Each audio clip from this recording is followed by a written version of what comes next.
Saya ke Ketua PT GMI, masih dari kesehatan juga.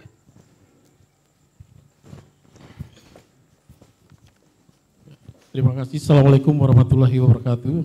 Waalaikumsalam warahmatullahi wabarakatuh. Para narasumber yang kami hormati, Bapak Ibu sekalian, hadirin sekalian yang saya muliakan, Pak Hadi. Saya dari Persatuan Terapis Gigi dan Mulut Indonesia Provinsi Gorontalo, PT GMI. Jadi sebetulnya sejak edaran Menpan ini turun, itu tenaga-tenaga kesehatan itu sudah membentuk aliansi tenaga honorer kesehatan seluruh Indonesia. Ada beberapa hal yang diperjuangkan oleh teman-teman, yang intinya adalah untuk sekiranya kebijakan ini bisa ditinjau kembali. Karena kalau bicara soal tenaga kesehatan ini bukan hanya terkait akan berdampak pada pengangguran, tetapi juga terhadap pelayanan ke masyarakat. Seperti yang dirisaukan tadi oleh Pak Sekda Bone Bolango. Saya mungkin cuma bicara lingkup rongga mulut, karena memang profesi kami sebatas rongga mulut. Ya, jadi yang pertama, Kementerian Kesehatan itu memiliki cita-cita bahwa di tahun 2030 kita itu bebas gigi berlubang untuk anak-anak usia 0 sampai 12 tahun. Itu cita-cita Kementerian Kesehatan, cita-cita bangsa kita.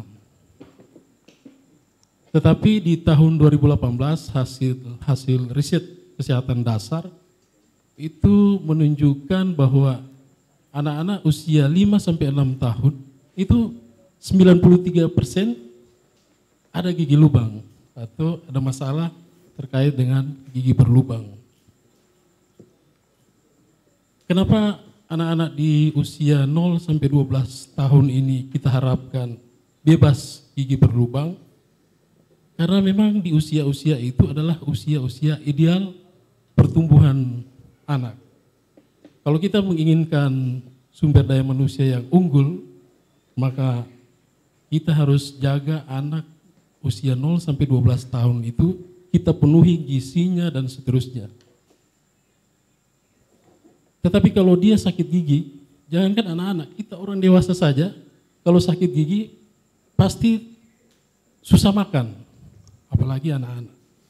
Nah, bayangkan kalau ini terjadi dalam jangka waktu yang lama dan berulang-ulang pada anak usia 0 sampai dengan 12 tahun.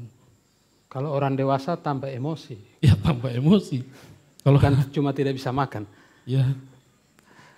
Jadi dapat dipastikan bahwa asupan gizinya akan berkurang karena mereka susah untuk makan. Maka jangan berharap kita memperoleh generasi yang unggul di masa yang akan datang. Jadi itu kenapa teman-teman tenaga honorer termasuk kami di organisasi profesi sangat risau dengan kebijakan ini. Nanti siapa yang akan mendampingi anak-anak kita 0 sampai 12 tahun ini supaya mereka betul-betul kita bisa bebaskan dari persoalan kesehatan gigi dan mulutnya. Itu yang pertama, Pak Hadi. Yang berikut, di Provinsi Gorontalo sendiri kita memang tenaga terapis gigi dan mulut ini termasuk tenaga yang sedikit langka. Kebutuhan kita sebetulnya untuk puskesmas saja, setiap puskesmas itu kita butuh minimal 2 tenaga terapis gigi, dan kalau sekarang ini ada 93 puskesmas di Provinsi Gorontalo, maka kita butuh 186 tenaga terapis gigi. Belum kebutuhan di rumah sakit. Apalagi alui sabu itu butuh 7 sampai 10 tenaga terapis gigi. Sementara tenaga yang tersedia saat ini itu hanya 72 orang dan hampir separuhnya itu adalah tenaga honorer. Tenaga honorer. Jadi Bapak Ibu sekalian, harapan kita untuk bisa membebaskan anak usia 0 sampai dengan 12 tahun bebas gigi berlubang itu hanya akan menjadi tinggal harapan apabila kebijakan-kebijakan ini terus berulang. Karena bukan hanya ini saja, bukan hanya terkait dengan kebijakan pengurangan tenaga honorer tidak akan ada lagi di tahun 2023, tetapi juga ada beberapa kebijakan bahkan dari Kementerian Kesehatan sendiri seperti Permenkes 43 itu menempatkan hanya 9 tenaga profesi yang menjadi standar kebutuhan puskesmas dan tidak masuk terapis gigi, tidak termasuk di dalam 9 tenaga itu.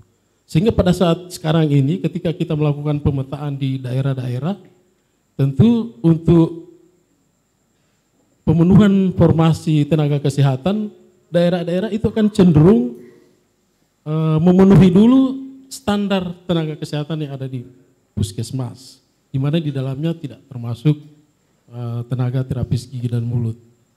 Jadi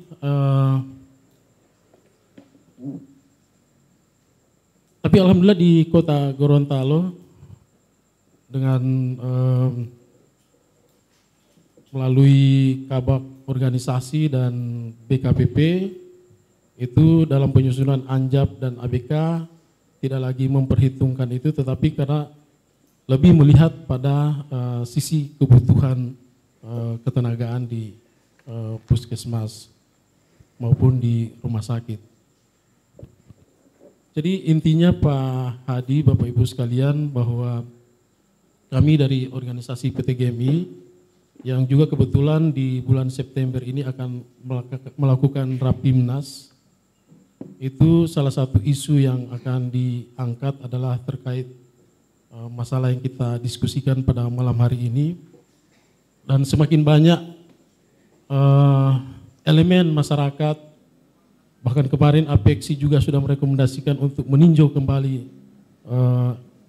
kebijakan ini, kalaupun kemudian juga tadi kami dengar dari beberapa narasumber juga punya pandangan yang sama dari DPR, Pak Sekda, kemudian juga teman-teman dari PGRI, dan apalagi di kalangan tenaga kesehatan itu sudah bersepakat untuk menyuarakan ke pemerintah pusat untuk meninjau kembali kebijakan ini. Kalaupun tetap dilaksanakan, sekiranya ini bisa secara bertahap, tidak sekaligus diberhentikan tenaga-tenaga honorer ini, utamanya tenaga kesehatan, guru, karena ini bukan hanya menyangkut meningkatkan angka pengangguran, tetapi juga menyangkut bagaimana pelayanan publik yang dilaksanakan oleh pemerintah, baik itu di bidang pendidikan maupun di bidang kesehatan. Nah, ini kita baru bicara seputar rongga mulut, belum kita bicara masalah kebidanan. Teman-teman di kebidanan itu juga banyak yang masih tenaga honorer. Sementara kita dituntut untuk menurunkan angka kematian ibu, angka kematian bayi dan balita. Belum lagi kita bicara soal tenaga gizi. Tenaga gizi, karena kita sekarang ini diperhadapkan dengan masalah stunting, masalah gizi buruk, dan lain sebagainya. Sementara tenaga-tenaga gizi kita ini juga sebagian masih merupakan tenaga honorer yang selama ini melakukan pendampingan terhadap program-program gizi buruk maupun stunting. Belum lagi tenaga-tenaga profesi lain. Saya kira mungkin ini Pak Hadi, mudah-mudahan diskusi kita pada hari ini bisa bersepakat untuk memperjuangkan untuk meninjau kembali kebijakan ini. Baik. Terima kasih. Assalamualaikum warahmatullahi wabarakatuh. Waalaikumsalam warahmatullahi wabarakatuh. Saya pikir Pak Awaludin kalau mau berjuang ke pusat harus diajak juga organisasi-organisasi profesi. Mereka juga bisa memberi pertimbangan ya. Di sini